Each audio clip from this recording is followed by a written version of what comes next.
Imagine surviving one of the deadliest viruses on Earth.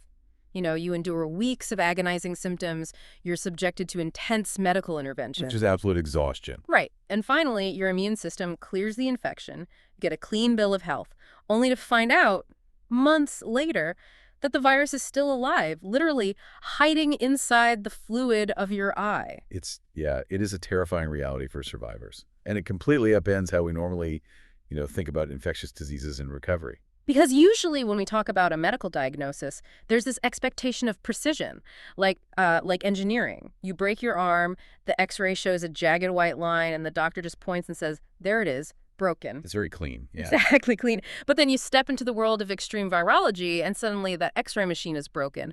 We are looking at a diagnostic landscape that is incredibly murky. It is the absolute definition of diagnostic muddy waters. Yeah. I mean, the typical rules of engagement between a pathogen and the human immune system, they just seem to be entirely rewritten here. And that brings us to your custom-tailored deep dive for today. We have a massive stack of sources in front of us, official clinical guidance from the CDC and gov.uk, a really highly detailed medical breakdown from StatPearls, and a comprehensive epidemiological review from the Curious Journal. A lot of heavy reading for sure. Oh, definitely. But our mission today is to look past the sensationalized, terrifying headlines of the Ebola virus. Because for someone like you who is insanely curious, understanding Ebola isn't just about memorizing facts. No, not at all. It's a masterclass in biology, ecology, and sheer human ingenuity. We're going to unpack what this virus actually is, how it systematically hijacks the human body, and the incredible medical breakthroughs humans have engineered to fight back. Because we're looking at a story of survival, right? Hmm. It's playing out simultaneously on a microscopic cellular level and on a massive global public health scale. Yeah, but before we can understand how it hides in the eye or how modern medicine cures it, we have to understand what it is and where it comes from, the origin story. Right. The 1976 outbreaks. Exactly. The first time humanity officially collided with this virus was in 1976. There were two almost simultaneous outbreaks.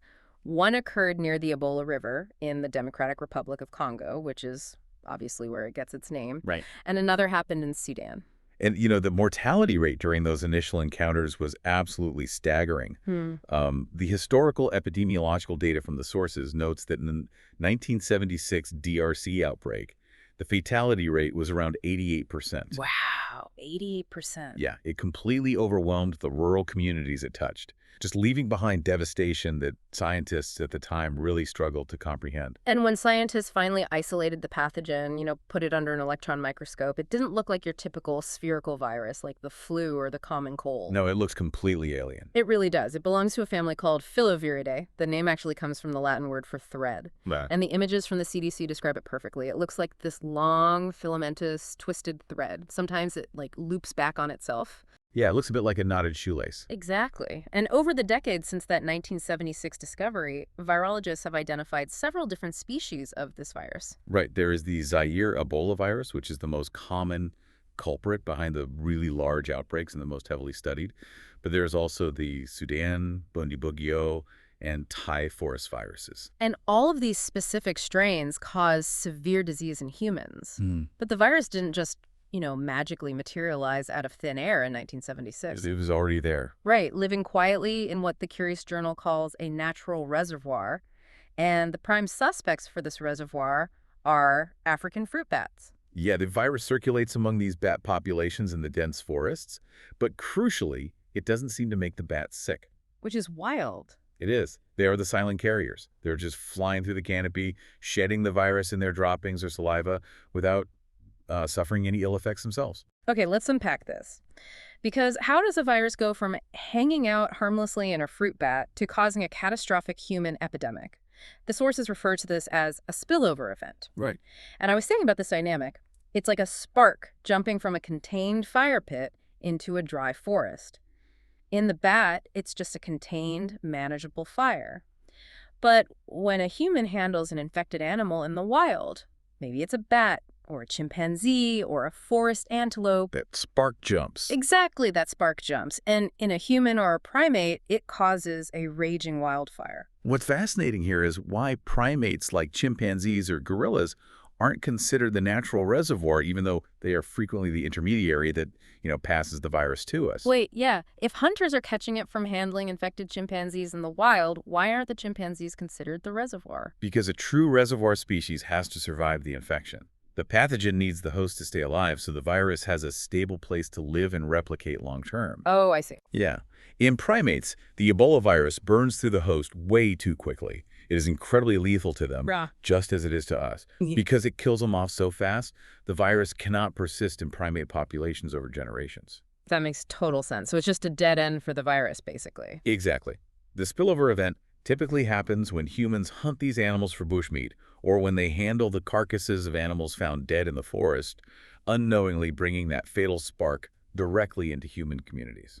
Okay, so once that spark jumps to a human, what is the virus's first move? Because according to the clinical guidance, for the first few days, the patient actually feels completely fine. Yeah, that is the incubation period. It's a hallmark of this microscopic hijacking. It can last anywhere from 2 to 21 days, though the average is about 8 to 10 days. And during this window? During this window, the virus is replicating silently. The person feels completely normal, and importantly, they are not contagious. But underneath the surface, the virus is preparing its assault. I read in the Stat Pearls breakdown that the virus is covered in something called glycoprotein spikes, or GP spikes. How do those actually work? Think of those GP spikes as microscopic lockpicks. Okay. The virus travels through the bloodstream and uses these spikes to bind to receptors on the outside of a human cell. By engaging those receptors, it tricks the cell into triggering a process called endocytosis. Endocytosis. Basically, the cell is tricked into swallowing the virus whole, just pulling it inside. Exactly. The cell essentially invites the enemy inside its own walls.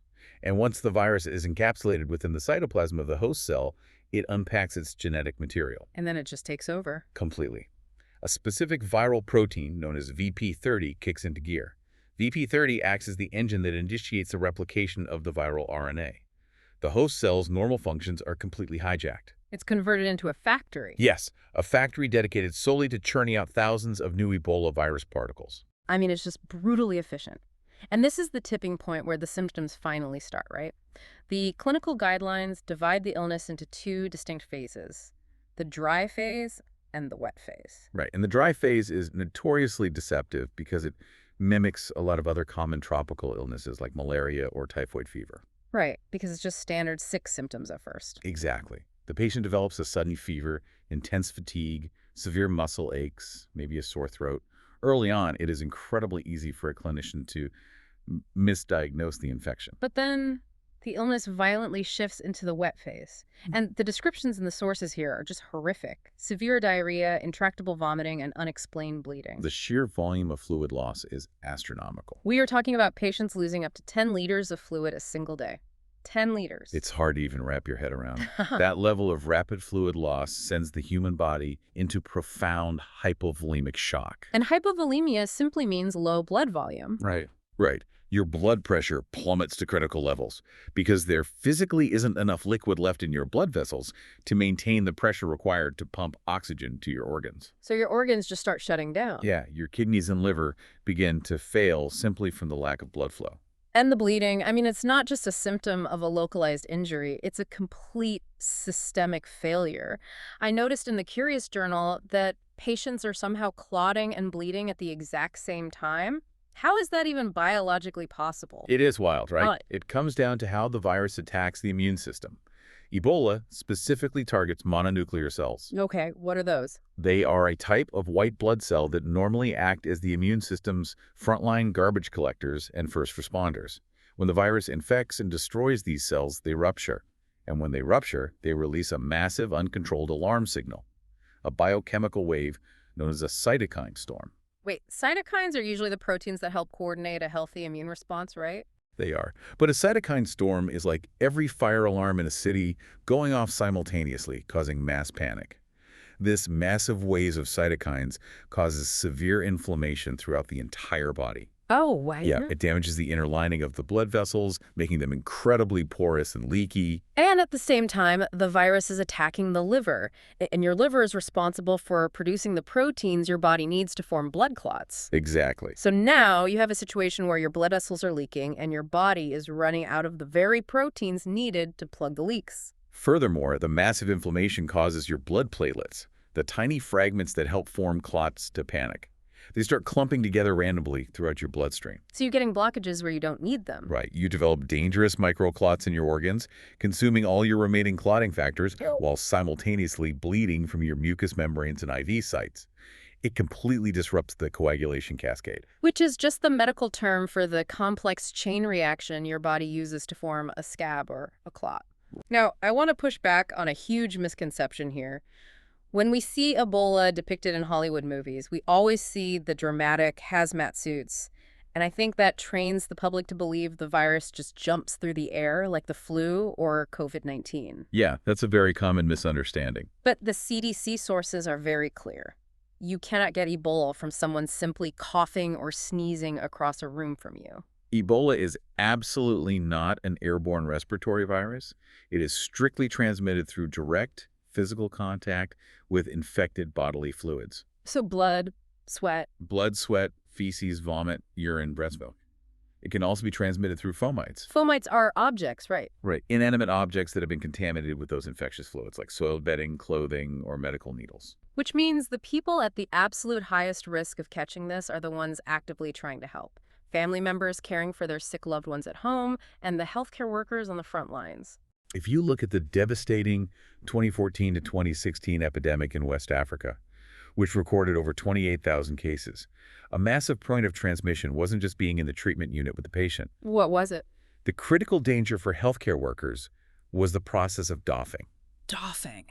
The meticulous process of taking the personal protective gear off. Yes, when a doctor or a nurse has been treating a patient in the middle of the wet phase, their protective suit is highly likely to be covered in microscopic amounts of incredibly infectious fluids. Right. Taking that gear off without accidentally touching the outside of the suit to a bare patch of skin or a mucous membrane is fraught with peril. It requires strict, standardized written checklists. You can't just unzip it and step out. Absolutely not. It requires a trained colleague standing nearby acting as an observer, giving spoken instructions for every single movement. One tiny slip of the hand, one moment of sheer exhaustion where you accidentally brush your eye and the virus has a way in. It's like having to defuse a bomb every single time you finish a grueling 12-hour shift. The psychological and physical toll that doffing takes on medical staff really cannot be overstated. So if a patient survives that brutal wet phase, let's say they get excellent supportive care, they receive IV fluids and electrolytes to replace those 10 liters they're losing every day, and their immune system finally rallies. Right, the antibodies do their job. Yeah, the virus is cleared from their bloodstream, and they survive. You would think they're entirely out of the woods. But as we teased at the very beginning, this deep dive reveals the virus has a terrifying backup plan. The aftermath of an Ebola infection is a completely different medical battlefield. Because surviving comes with severe long-term complications. The gov.uk and CDC guidelines list profound PTSD, chronic joint pain, and hepatitis. But the wildest biological twist is where the virus actually retreats to hide. It seeks out what the medical literature calls immune-privileged sites. And these are very specific, highly delicate areas of the human anatomy that are heavily shielded from the body's standard immune system response. We were talking about the central nervous system, the placenta in pregnant women, the anterior chamber of the eyes, and the testes. Exactly. Wait, but if the immune system successfully hunted down and cleared the virus from the blood, how can it still be alive and replicating in the eyes or the testes? Doesn't the immune system relentlessly patrol the entire body? If we connect this to the bigger picture, immune privilege is actually a brilliant evolutionary safeguard. How so? Well, think about the eye. If you get a minor bacterial infection in your arm, your immune system rushes in and triggers inflammation. The area swells up, gets red, gets hot, and destroys the bacteria. Right, a normal infection. But if that exact same aggressive, swelling inflammatory response happened inside the incredibly delicate tissues of your eye, the pressure and tissue damage would instantly blind you. Oh, wow. So the body intentionally blocks the immune system from fighting there. Yes. To protect vital, fragile tissues from our own destructive immune response, the body essentially builds a physiological wall. It severely restricts white blood cells and inflammatory cytokines from entering those areas. It is a necessary protective mechanism to preserve vision, brain function, and reproductive capabilities. But Ebola exploits that exact safeguard. It takes our own protective bunker and turns it into a hideout. The virus is cleared from the circulating blood, so a standard blood test will come back negative. But the virus is still actively alive and replicating in these sanctuaries. That is terrifying. And there are devastating real-world consequences to this evasion. Survivors can develop severe uveitis, which is an intense inflammation inside the eye that can cause permanent blindness, occurring months after they are officially deemed cured and discharged from the hospital. And it hides in semen, too, which has massive implications for public health. Huge implications. The sources note that the virus has been successfully isolated in semen up to 82 days after the initial symptoms, and its RNA has been detected via PCR testing up to an astonishing 101 days out. And some epidemiological tracking suggests it could persist even longer than that. Right, the World Health Organization actually recommends that survivors undergo monthly testing for months and strictly use safe sex practices because sexual transmission from entirely asymptomatic survivors has triggered entirely new outbreak clusters. It really highlights why public health follow-up, psychological support, and community education have to continue long after the last patient leaves the treatment unit. The virus's resilience demands long-term vigilance. So we are up against a virus that causes rapid systemic organ failure, completely disrupts your blood's ability to clot, and if you somehow survive the acute phase, it hides in your eyeballs to evade your immune system. It's a formidable opponent. How do we fight something that is this lethal and this elusive? I mean, medical science had to get incredibly creative. For a very long time, all medicine had to offer was supportive care. Hydration, electrolyte balancing, and pain management. We just had to support the body and hope the immune system won the race.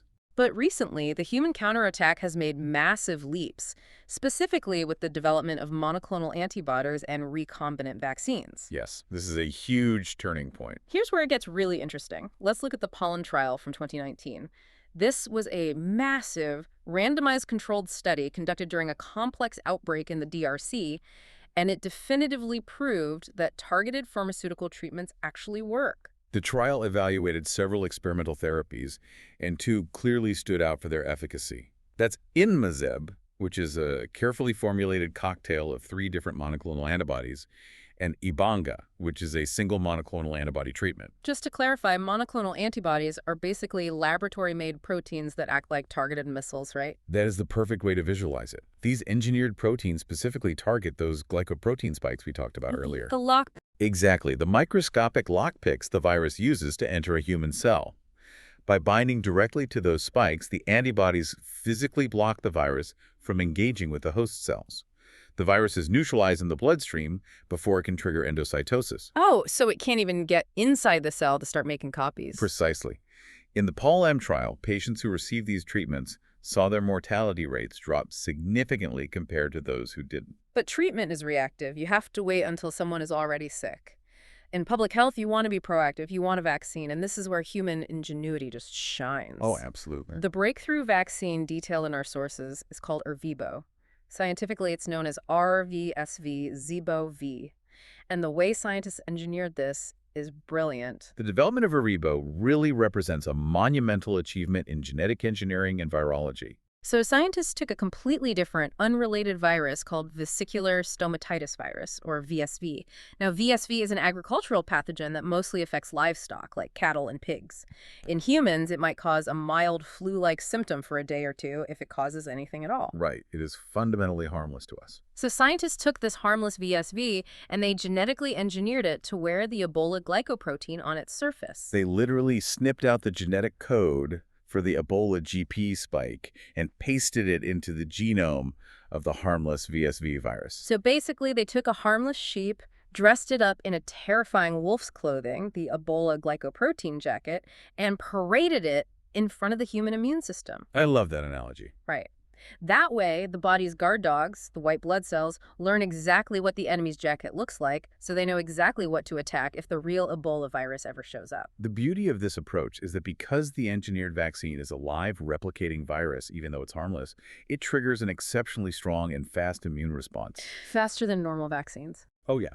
Clinical data shows that a single dose of Ervebo provides rapid protection, often producing robust immunity within just 14 days of administration. That speed has to be critical when you are dealing with an active outbreak in a densely populated area. It is. It allows public health workers to deploy a highly effective strategy called ring vaccination. Ring vaccination. Yes. When a new patient is identified, You don't try to roll out a sluggish campaign to vaccinate the entire country. Instead, you vaccinate all of the patient's direct contacts.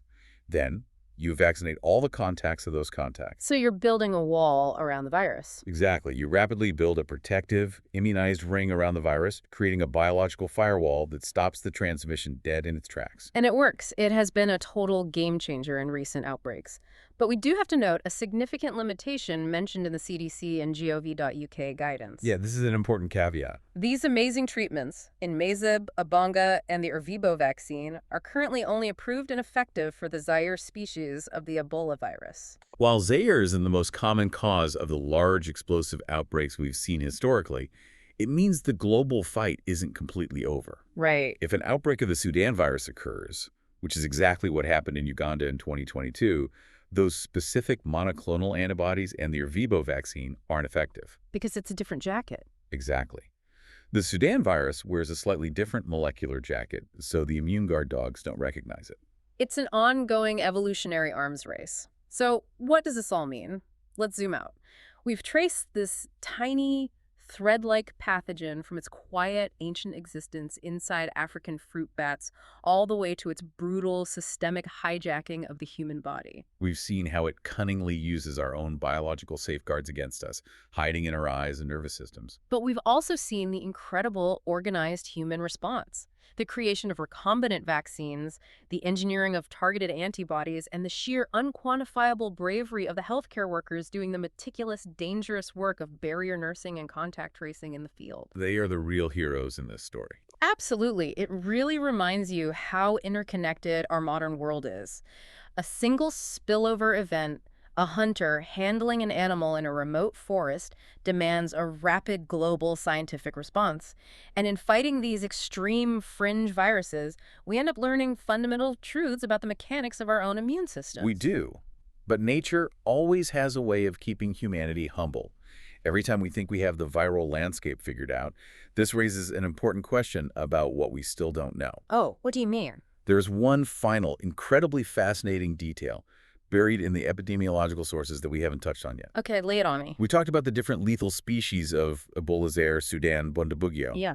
But in 1989, a completely different strain was detected. It was found in a colony of macaque monkeys that had been imported from the Philippines to a primate research facility in Reston, Virginia. Wait, Virginia, right outside Washington, D.C. Yes, right in the United States.